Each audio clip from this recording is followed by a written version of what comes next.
Some places make you feel uneasy, tense, nervous, anxious. On the surface, this is just another small town, but there's more, so much more.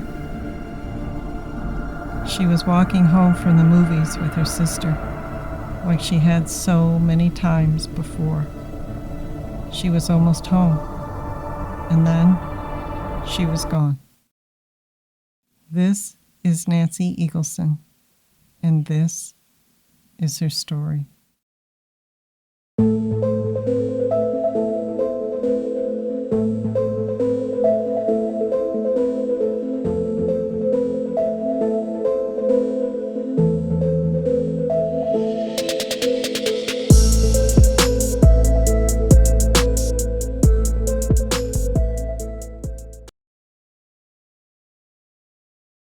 Paulding, Ohio is nestled among acres of farmland, tucked away from the bustle of the big cities. In 1960, the population was just under 3,000 in the small community. It was the kind of place where everyone knew their neighbor, the kind of place that gives you that false sense of security. Evil knows no boundaries, and Paulding would learn that on November 13, 1960. When Nancy Eagleson was abducted and later found murdered in a wooded area 100 feet off a road seldom traveled. For Don and Betty Eagleson, every day of their lives they would wonder what might have become of their daughter had her life not been taken. So many possibilities, so much lost. They would move through life always wondering why. Why would a sick, sadistic monster abduct Nancy, rape her, drag her into a woods, and put the barrel of a gun under her chin and pull the trigger? Why was he allowed to walk away free, to go on with the rest of his life? For 62 years, there has been no justice for Nancy and her family. Why? This mysterious cold case has been shrouded in rumors and theories for decades. Was it a serial killer, corrupt law enforcement, Detroit mobsters, or was it even worse than that? Was the killer someone they knew? We'll take a look around Paulding, retrace Nancy's steps the night she was murdered, and sift through all the possibilities.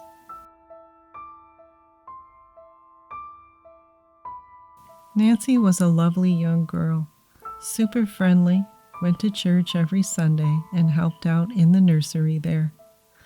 She was a member of 4-H, and that summer before her death, her parents allowed her to go to the county fair with a boy from school and experience the joy of attending homecoming with him. Nancy was extremely close to her 5-year-old sister Cheryl, and she adored her parents.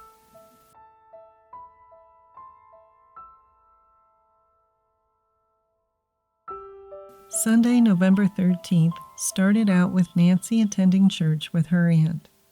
It was an exciting day for Nancy because she had saved up her babysitting money to buy her first pair of grown-up black high-heeled shoes, which went perfectly with the gray plaid suit that she had worn that day.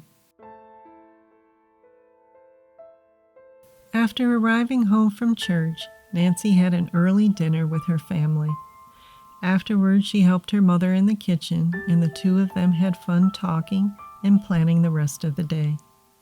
Betty worked as a waitress at Temple's Drive-In, so she would go to work that day and return home by 8 p.m.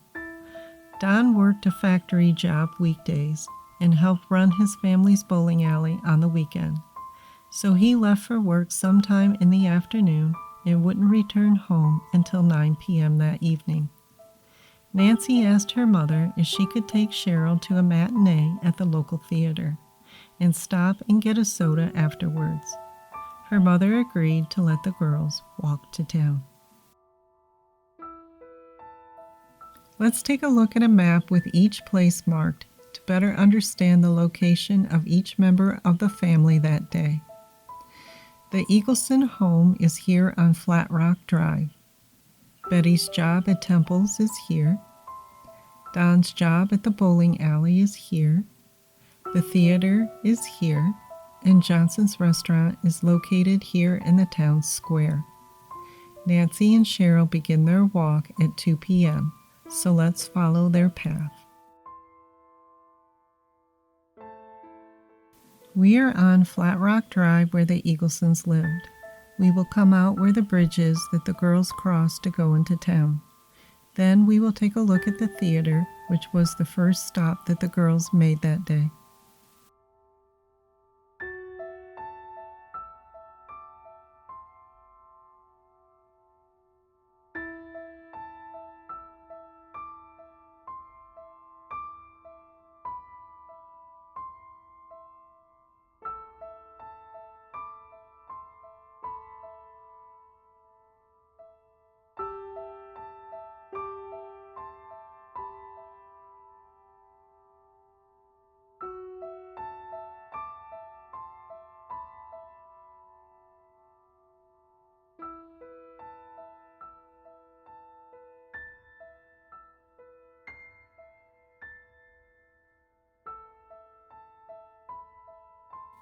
The theater is now sadly just a vacant building. In 1960, it would have been brightly lit up and adorned with movie posters. When you stand here in front of the theater, you can feel the excitement that Nancy and Cheryl must have felt coming here all dressed up to see the movie David and Bathsheba. The matinee would have let out at around 6 p.m. From here, the girls walked a short distance to the town square to have a soda at Johnson's restaurant. No one recalls seeing anything or anyone out of the ordinary. In my opinion, I think Nancy may have been stalked by her assailant for quite a while leading up to her abduction. I think the assailant first sighted the girls at the restaurant and, seeing that they were alone, began his pursuit of Nancy as she moved through town, just waiting for his opportunity to snatch her. After leaving the restaurant, the girls walked over to Wyatt's bowling alley where their father was working. The time would have been 7 p.m. or a little after. It was routine for Nancy and Cheryl to catch a ride back home with their father if they were ever in town on the weekends. But this evening was different. Nancy knew her mother would be home by 8, and she didn't want to wait for her father to finish work, so she made a decision to walk back home, a decision that would end her life. Again, this is just my opinion, but I think the assailant either followed the girls inside the bowling alley or sat outside in his car waiting for the perfect chance to strike. It's now almost 7:30 p.m. and it's completely dark outside. From the bowling alley, the girls head back over the bridge. In 1960, the bridge was only one lane, and this is where an eyewitness remembers seeing the girls. As the girls are crossing the bridge, the eyewitness saw a car waiting at the west end for them to cross first. They were unable to remember what the car or driver looked like. Sadly enough, the person inside that car would go on to murder Nancy. The time is now 7:40 p.m. As the two girls got about midway across the bridge, the car pulls up beside them and asks them if they would like a ride. Nancy said, "No thanks, we're just a few doors away from home." The killer drives on, only to turn around and come back for Nancy. It is now 7:45 p.m. Nancy and Cheryl have emerged from the bridge and are now heading down their road. There are no sidewalks, so the girls are off to the right side of the road. At this time in the evening, neighbors are home and the streetlights are on.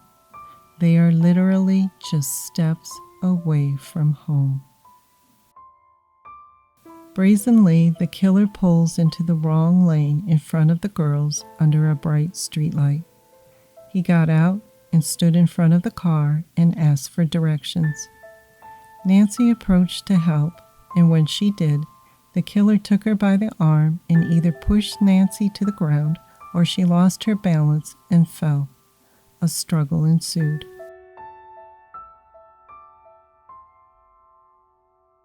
At one point, Cheryl screamed and jumped on the killer's back.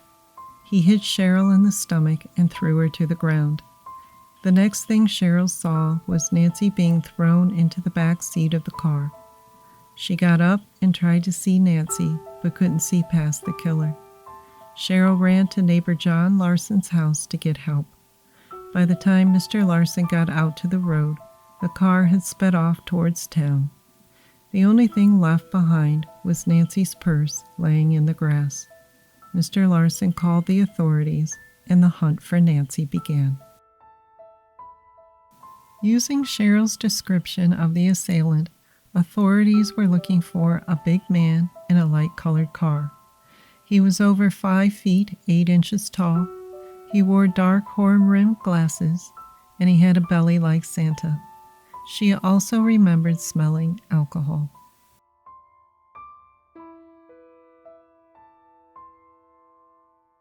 At 2:30 a.m., just over 6 hours after the abduction, hunters Joseph Alfrance and Kenneth Wilson are out hunting for raccoon near the hamlet of Junction. The scene was just 8 miles from the location of Nancy's abduction. As they entered the wooded area, their dogs ran ahead of them, and about 100 feet in from the road, the dogs began to whine. The hunters shined their flashlights on what first appeared to be a discarded Halloween costume. On further examination, the hunters discovered the body of Nancy Eagleson. The hunters ran out of the woods and into an officer who had been looking for Nancy. The distraught hunters told the officer about their gruesome discovery. Nancy was found clothed with her undergarments and shoes lying beside her body. A small caliber gun, possibly a .22 caliber, was placed under her chin and fired, exiting near her eye and forehead. The condition of a recovered portion of the fatal bullet hampered ballistic tests. It was reported in a newspaper article that Nancy may have been in a sitting position when shot. Several strands of Nancy's long blonde hair were found on limbs and shrubs near her body, suggesting there had been a struggle during the last moments of her life. The leaves around the area obscured any traces of tire tracks.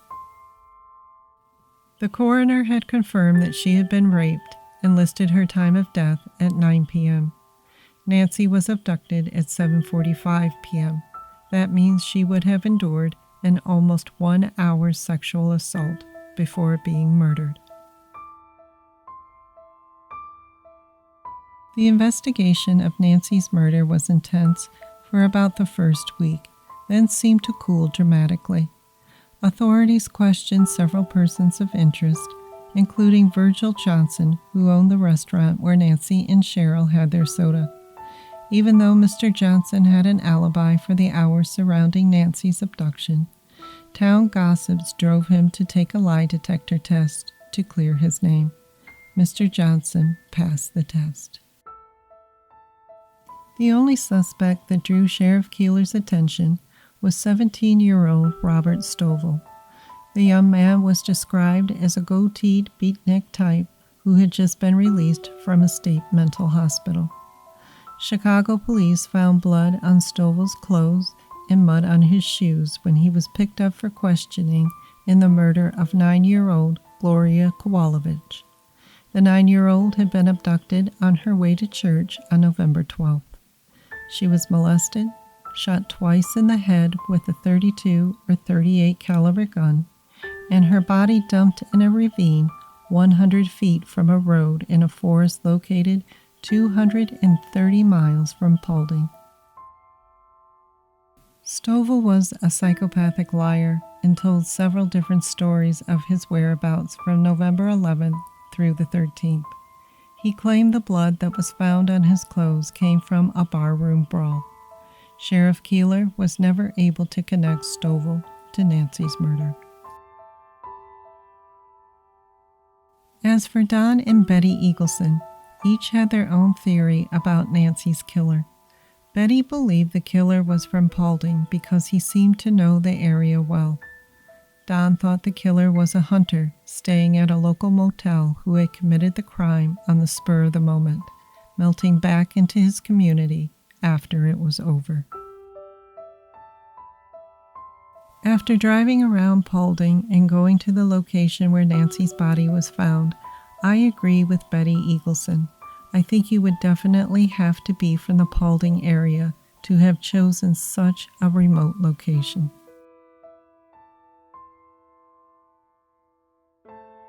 Paulding Sheriff John Keeler told this to a reporter. This fellow was fantastically lucky. He grabbed the girl on a well-lighted street within view of 7 houses at 7:40 in the evening, but nobody saw him except the little girl. I almost don't believe it. This is such a nasty case. People don't want to be connected with it. You would be surprised how we have to dig for information from people who should have come forward and told us what they knew. A mystery of this type gives an opportunity for vicious individuals to get even with anybody that they don't like by turning him in as a suspect. Days, weeks, months, and years passed. The case seemed frozen in time. One must ask themselves, how does someone abduct, rape, and murder a child in a very small town and he is never hunted down and brought to justice? Was the killer just a fantastically lucky fellow like Sheriff Keeler said? Or was there more to this case just below the surface? More than 1,000 people came to the funeral home to pay their last respects. Nancy was taken to her church to lie in state. Over 600 people packed the church to bear witness to the simple and heart-wrenching sermon that paid tribute to an innocent child whose life was cut short by evil. You could hear the agonizing weeping of the Eagleson family and friends over the soft strains of Abide With Me played by the organist. 6 of Nancy's classmates carried her casket to the hearse. A reporter for the local newspaper wrote, "At the cemetery you could hear the cries of little Cheryl above all the others. Mr. Hardesty, Nancy's grandfather and the town's postmaster, stayed behind as others left her grave. The two were especially close. Friends would have to pull him away from her graveside." After Nancy was laid to rest, suspicions grew. There were so many questions that had gone unanswered. Shocking details, chilling mysteries, and whispered rumors have plagued Nancy's murder from the beginning. Let's go through the haunting list one by one. Fact: Nancy Eagleson was just one of the many murders that would go unsolved. At one time, Paulding had the highest unsolved murder rate in the state of Ohio. Rumor: Detroit mobsters used Paulding as a dumping ground for bodies for many years. Was Sheriff Keeler involved, and did that have something to do with Nancy's murder? Rumor: Sheriff Keeler knew who raped and murdered Nancy and chose to cover it up. Fact: the following is a list of all the evidence collected from Nancy's crime scene. Bullet fragment from her skull, semen, her fingernails that were cut, purse and contents of the purse, such as a letter and money, high-heeled shoes, dress with blood spatter, coat with blood spatter, a scarf and necklace, bra and underwear, garter belt and nylons, hair taken from a tree branch from the crime scene. All of this evidence disappeared from the county jail during the 1980s. Fact: a 2013 excavation of the old county jail uncovered a small lady's black shoe, a piece of cloth, and a license plate. These items were found in a sealed-up room off an underground passageway. Betty Eagleson identified the shoe and cloth as belonging to her daughter Nancy. No DNA was found on either of the items. Fact: Nancy helped campaign for Keeler when he was running for sheriff. Keeler knew Nancy very well. Detail: a writer for a newspaper noted the day after the murder that a sheriff's deputy drove a car similar to the one that Cheryl described, and the car had new seat covers. The deputy was never brought in for questioning. Fact: Cheryl picked a man out of a lineup, but authorities said she was too young and traumatized for them to take it seriously. Detail: Betty Eagleson thought Cheryl was wrong about smelling alcohol on the perpetrator. Betty believed that Cheryl smelled chloroform because Nancy stopped struggling just before she was thrown into the car.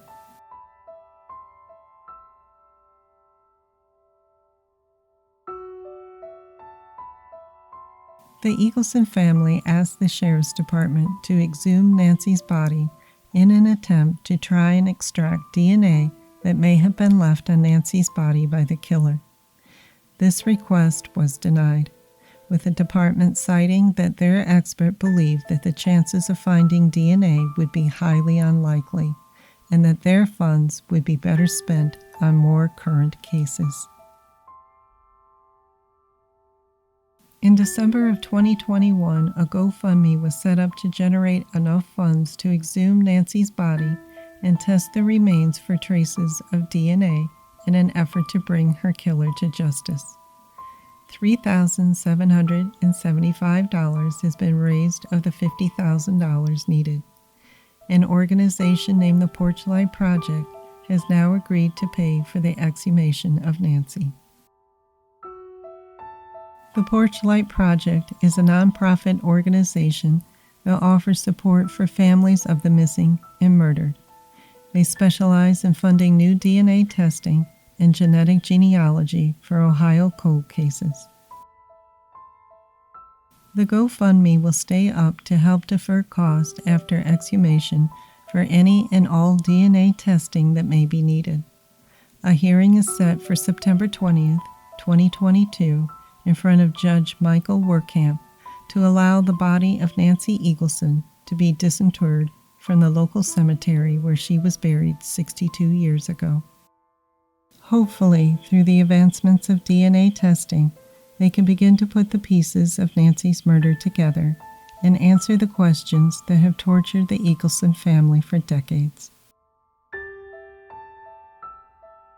Was the assailant just passing through Paulding, or was it a local? A monster who raped and murdered a child and got away with it? Did Sheriff Keeler know more than he was saying, or was he innocent of any wrongdoing?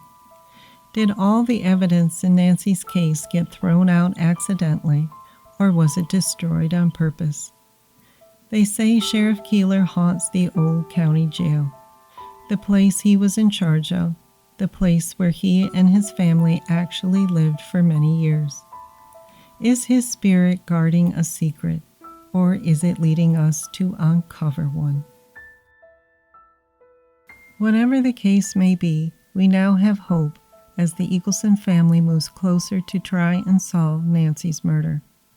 If you have any information that can help solve this crime, please call the Paulding Sheriff's Department at 419-399-3791. If you would like to donate to the Eaglesons' GoFundMe or donate to the Porchlight Project, you will find the links in the description box below.